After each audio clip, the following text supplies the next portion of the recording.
Anybody can hear now? Good morning, everyone. Today, I'm going to talk brief biography of Ngawang Thutup Wangchuk, and Rinpoche's father. And so, this is just brief what I had experienced and on my own way. And of course, his life was such a tremendous benefit, teachings, magic, kind of all miracle things, and prophecy, lots of this, got days and months can talk, but I'm just going to talk you about a short biography. So,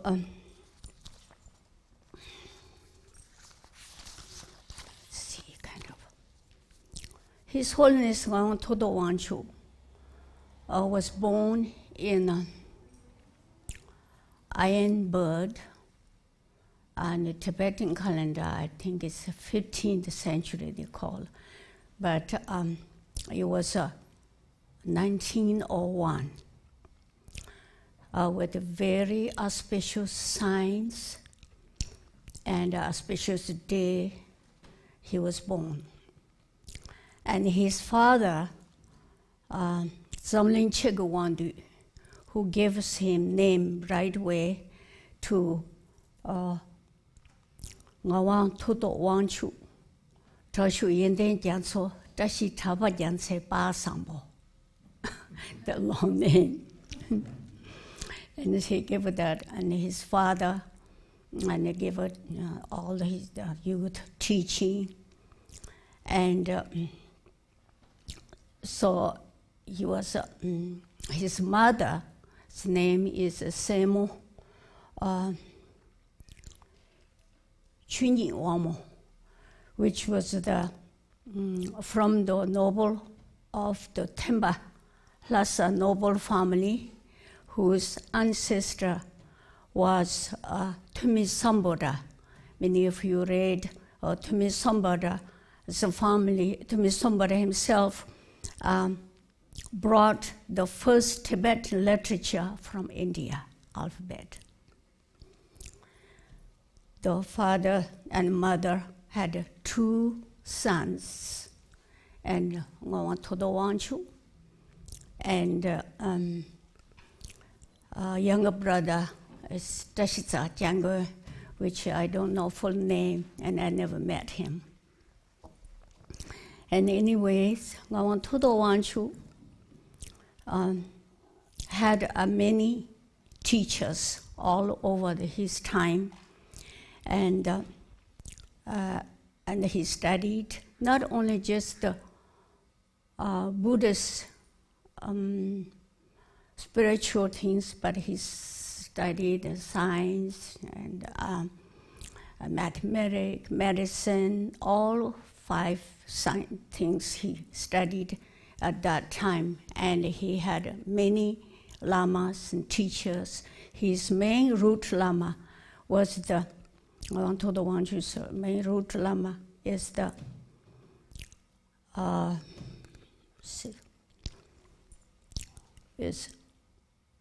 Trinly. It's 39th Sakya Trichen, and the father of the Sakya Trichen, 42nd is grandfather, Trichen, and his main teacher. And he received many teachings, all specialist Sakya teachings, and including the Lamje, which you all know. And then he also had many other teachers, like beside his teachers, Trichen and many others. And then His Holiness, the Jangwe and Jayang Tubden Sambo, I think, and Ngor Kenche, Tamba Rinpoche, Ngawang Lodru Shimbe Nyimbo, he received the Dubtak Gundu, and many other teachers at that time. and Khansha Khyentse Rinpoche, and so he studied all his youth time.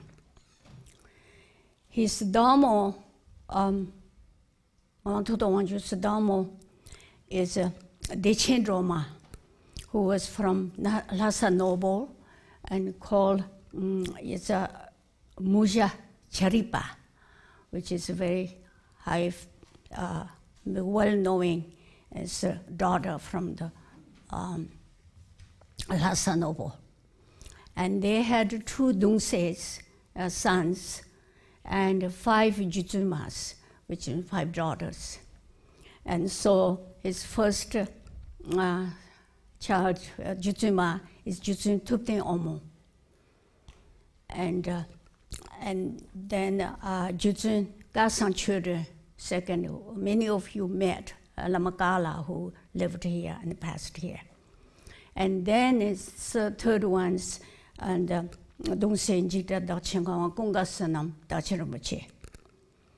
And then another younger, next to is the Dongse Ngawang Thutup, and many of you met, and the Trinly Rinpoche, Rinpoche's younger brother.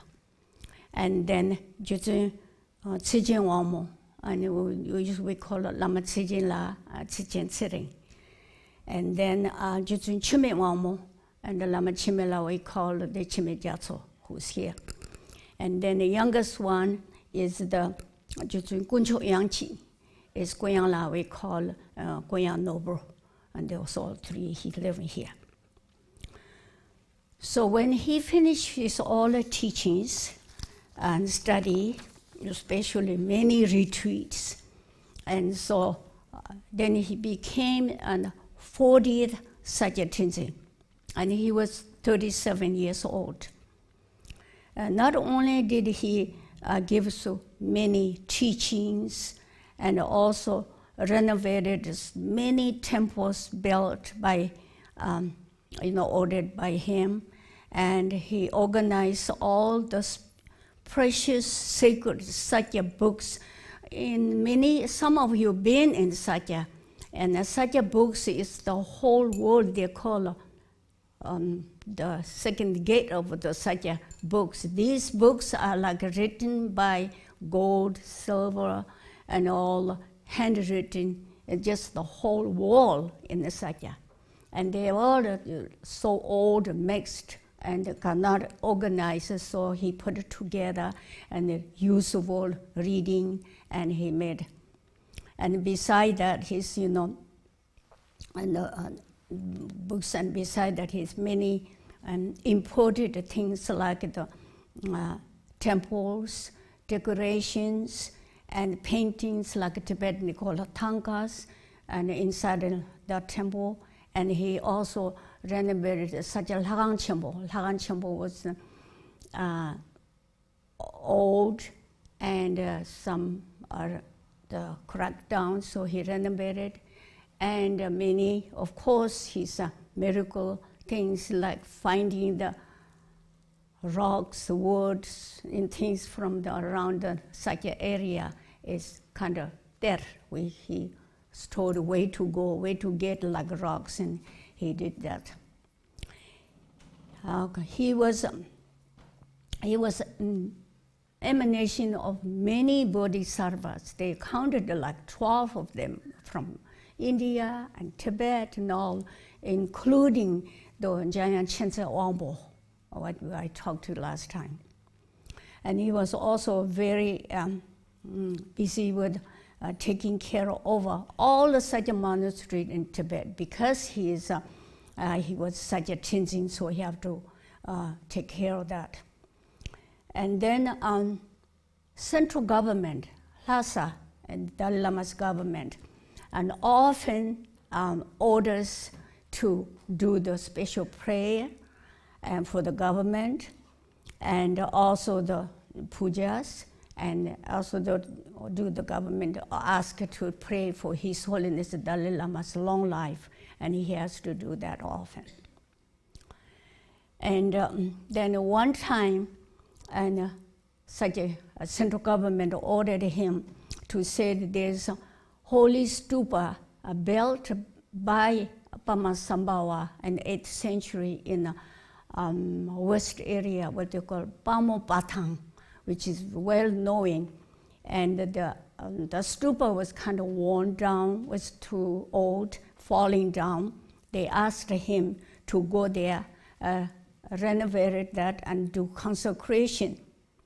And this holy stupa was the Pamasambhava built. And the Pamasambhava built, and Pamasambhava, when it came to Tibet, was subdued many, what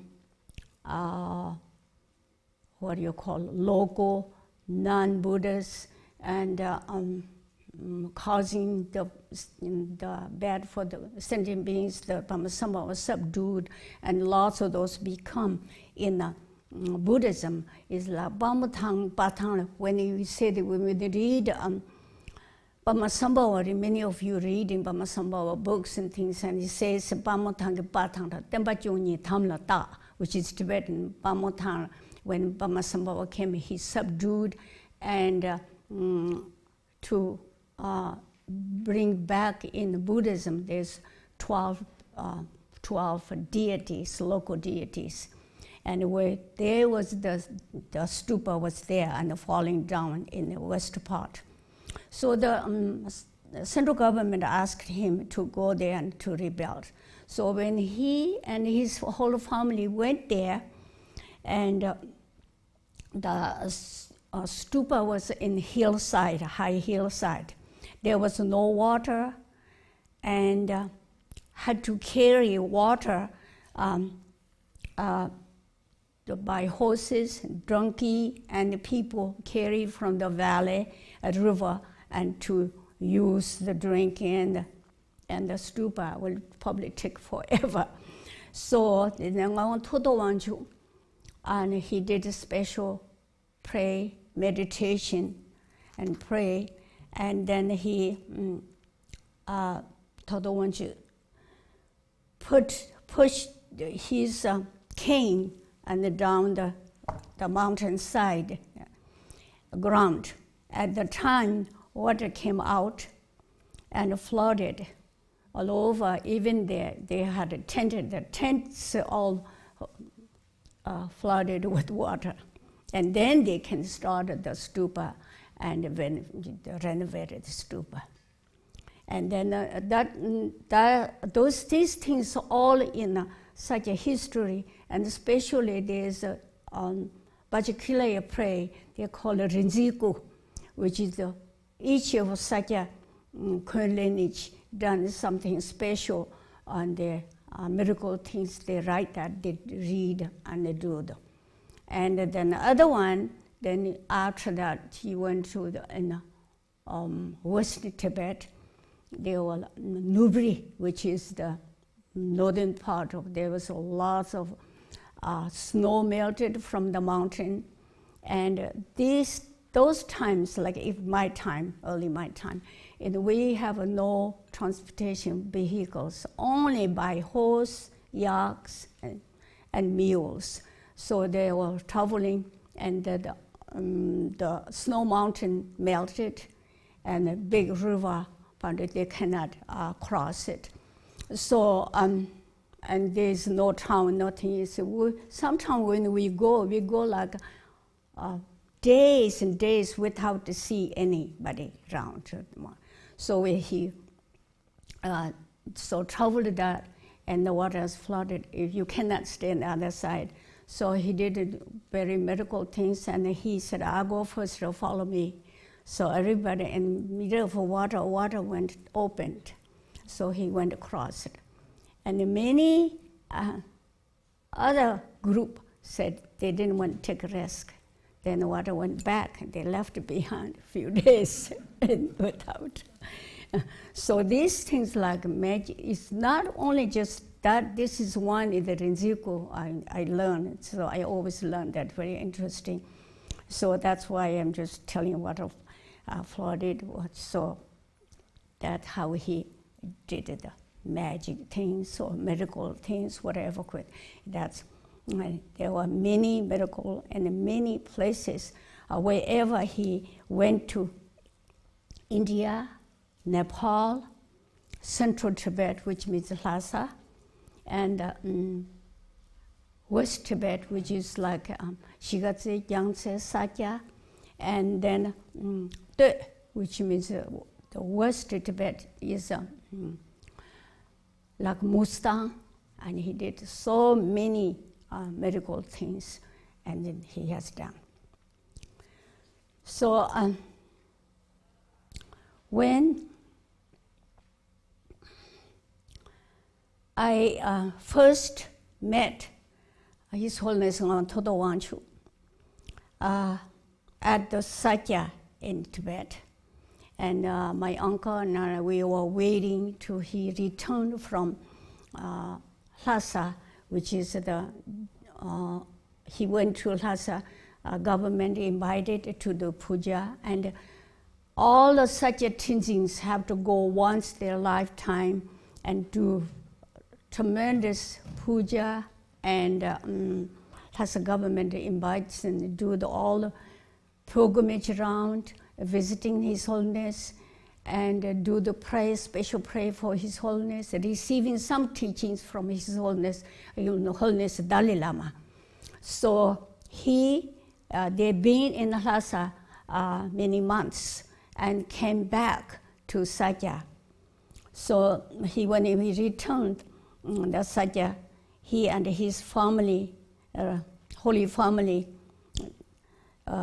after they also did the pilgrimage syndicate, Sera, Tibung, Ganden, all in many places, especially Sera, he did lots of miracle things. And because I know when we left Tibet, and Sera Monastery came, helped us, giving some horses and saddles, because their root lama is Ngawang Thutup Wangchuk.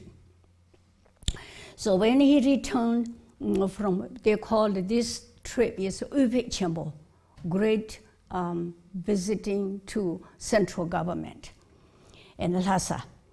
The central government, after he received the Upik, His Holiness, the Sakya Trichen, the 40th, was to, with the Sharing chair. Do you know Sharing chair? Which is like carried by, I think as you may see the pictures in the emperors like China. There's like boss. You go in there and you carry, and he was carried in there with the four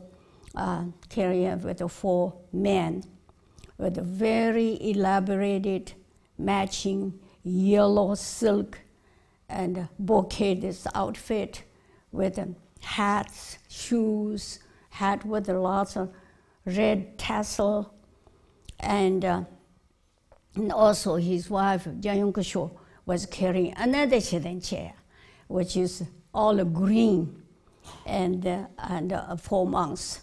And then all his the Dungses, Damos, and all came with horse and mules, and so there was line was maybe miles when they sitting chair and the horsemen and the monks and the lamas were all doing the trumpets, and this was first time I experienced such a procession coming through from so beautiful. The weather was good, and everybody was dressed up, and all kind of religious ceremony, and so and it came, and so when I was in East Tibet, I always heard about, we are Sakya, so always heard about Sakya family, Sakya holy family, and descended from celestial realm, and the whole family, and all they are just everything, the good things about we heard. So when I saw this, wow, this is wonderful, beautiful. So I was thinking, when I go back home, I can tell my girlfriends what I saw, what I was experienced. This is not like, it's like movie. And so that's all I was thinking. So then after that, then he came back. Then of course, Kadishan Rinpoche wanted to receive lots of teachings, but it's tradition whenever Kamba Lamas and Sakya Lamas comes, we have to do lots of offerings to and receiving teachings. So my uncle, Deshin Rinpoche, arranged to request to visit the whole family in the Pinchopora. So one day we went there, and so it's a tradition. We have a gift, lots of gifts, including the horses and yaks and baked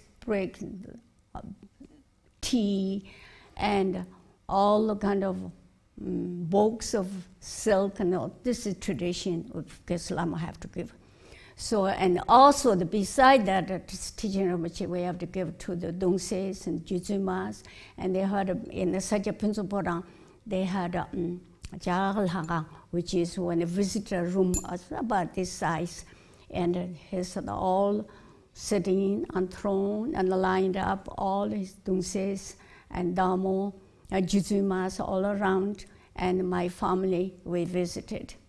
And we visited very respectfully, quietly, not talk too much.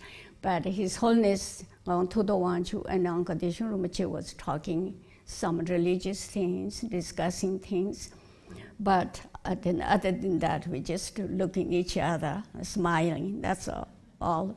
I was sitting, and they serve us tea, desi, and so. A long visit, and after that, that same day, and Dagmo Kusho, his wife, sent it. We stayed at the summer palace there, just about next building. So the Dagmo Kusho sent us lots of gifts, like material and what they call it. Yardage, food, like boxes with the hundreds of rice, pounds of rice, barley, samba, butter, and send it to us because we are the visitor there. So she sent it that. It was very, very, very nice. So and then probably the next day, right away, the Juzuma, young Juzumas is almost same age. I'm a little older, a few years older. They were interested, this little calm girl. I had a really nice, cute clothes outfit. So then they're interested, they called me and said, come to play. So they sent the servant, so I came, and I speak only Kham dialect. I had difficulty to understanding, but I respectfully helped play with them and went with them everywhere, and then they called me every day. So every day when they finished their class in the morning, so I went, and they took me every room, his father's room, mother's room, and especially Dagchen Rinpoche's headquarters. And Dagchen Rinpoche was so good with his younger sisters. And he gives us sweets, he gives us money. So every day we went there. So there's somehow Dagchen Rinpoche and I kind of interested in each other. And then finally, family approved to our marriage. And Ngawang Thutup Wangchuk gave us a marriage blessing. A ceremony took place secretly. When the Sakya occur marriage, they don't do the big celebration. They're doing the first blessing, purification, and a new name and so forth. Then they do celebration because I think it's the obstacle comes for the lineage. So ceremony took secretly, and early in the morning, And we were staying that time in the Sakya, maybe a mile away. And so 5 or 6 o'clock, I can't remember exactly, really early in the morning. And officials came with the horses and all this. So I only remember there was a little bit of dog and such a river. And you know, those times we don't have running water. You have to get water from the river and do the offering first, and then make a tea and a drink. So we saw some ladies in the river getting water, and they all filled out with water we met. They didn't know what's going on. This big, early, and all this, the horsemen. And so the one official got out and he said, "This is a very good auspicious sign." And he put a card out, each of those buckets with the carry bag. And they didn't know what's going on. So then Sakya Trichen Rinpoche gave me a new name, Jamyang Pema Bajputi, and that's became the Sakya Dharma. So I felt His Holiness Ngawang Thutup Wangchuk was so powerful. When he looked at it, I feel like he sees everything around you. That much, powerful he is. So, and then, like even when he says a few things, he doesn't talk much. He answers if you have a question. He always look with compassion eye, looking around. And I remember that he always have full dressed up. Even he was sick later, he was full dressed up, hairdo, everything, and wearing the big coral rosary and lots of jewelry like sea. And he always sitting like this. If he go out, in, always like this. I don't know what that's, his style. But he's always, so, and anyway, then what he says, few words, everything comes later is like a prophecy. So one time he told, Ngawang Thutup Wangchuk told one time that we should move Sakya. Sakya has 2 monasteries in Sakya. North and south. It's a Sutta and Tantra. They're different practice, a different way of the monks learn, different, the north side, the rituals and all kind of Vajrayana practice. And the south is Lagan Champa, they do most just Suttayana practice, different. So he told that, Ngawang Thutup Wangchuk told, we should move the north side, most important temple and things back to Lagan Champa. So people and monks wasn't too happy because then it makes it right kind of. They didn't do it right away. And then later, of course, north side, there's 108 temples I have visited before. We go often. Every single one destroyed during the Cultural Revolution and lost lots of things. So that's what happened.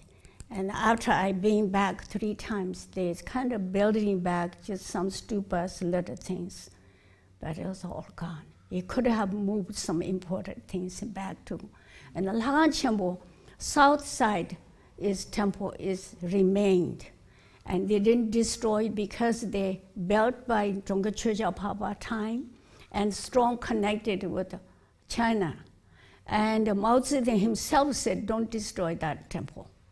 So everything now it moved back to Lagan Champa. And the books is still there, lots of other things there. So anyway, he's like, his prophecies like that, Lagan Champa. And so anyway, and then I was lucky to see the Ngawang Thutup Wangchuk almost every day after I married. And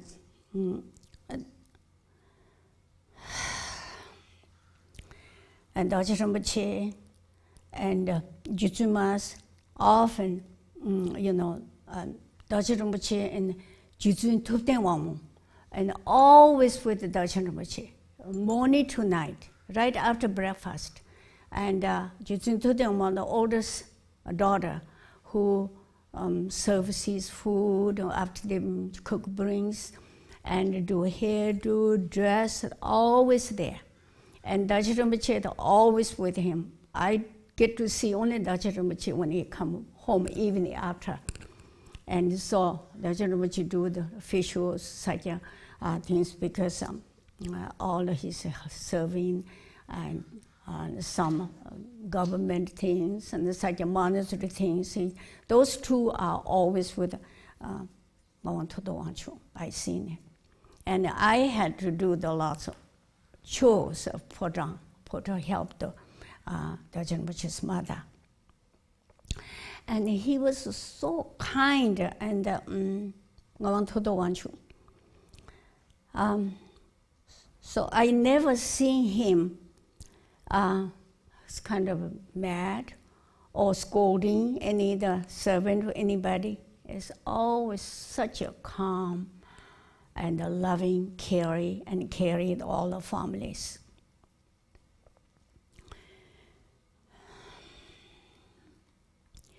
So he seems to know, like I said, he seems to know everything, and he seems to have very strong power.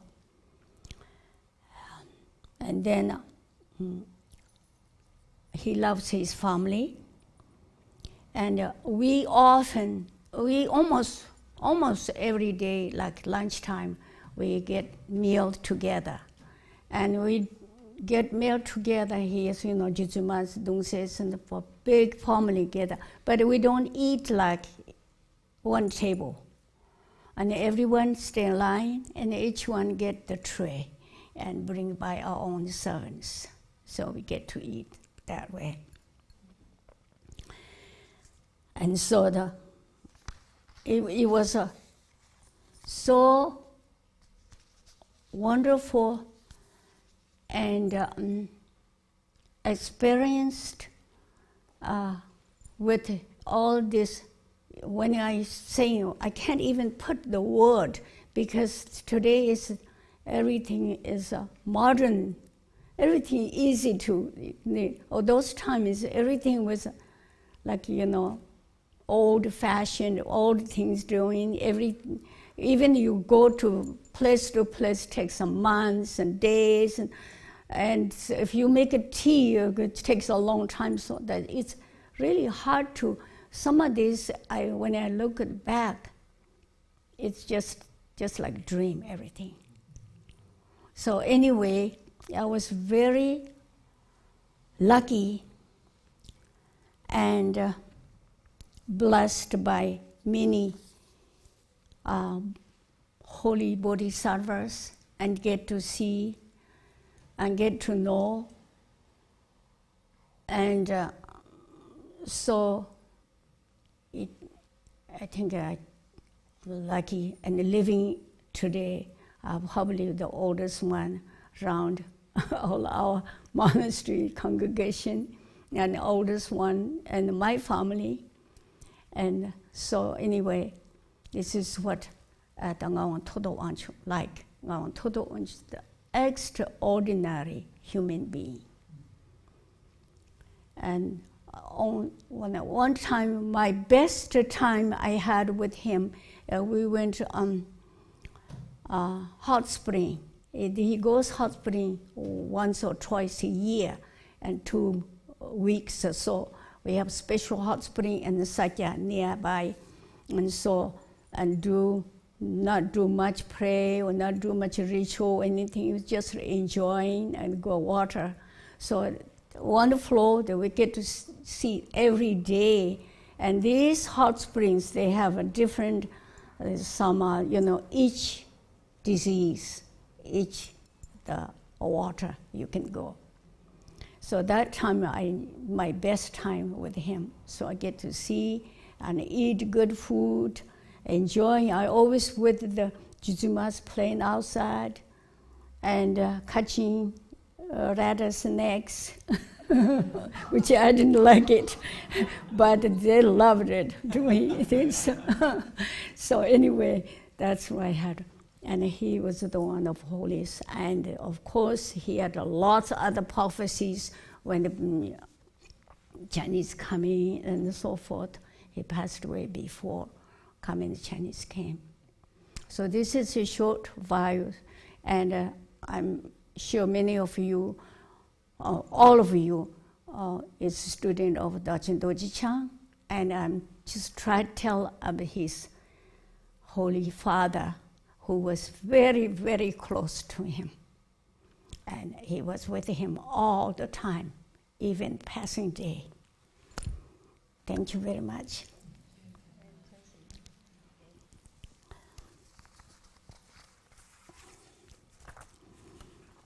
Okay, good. So this is what, 15 minutes? I hope. I hope I didn't do too over. Thank you, thank you. Now go back. Samsara.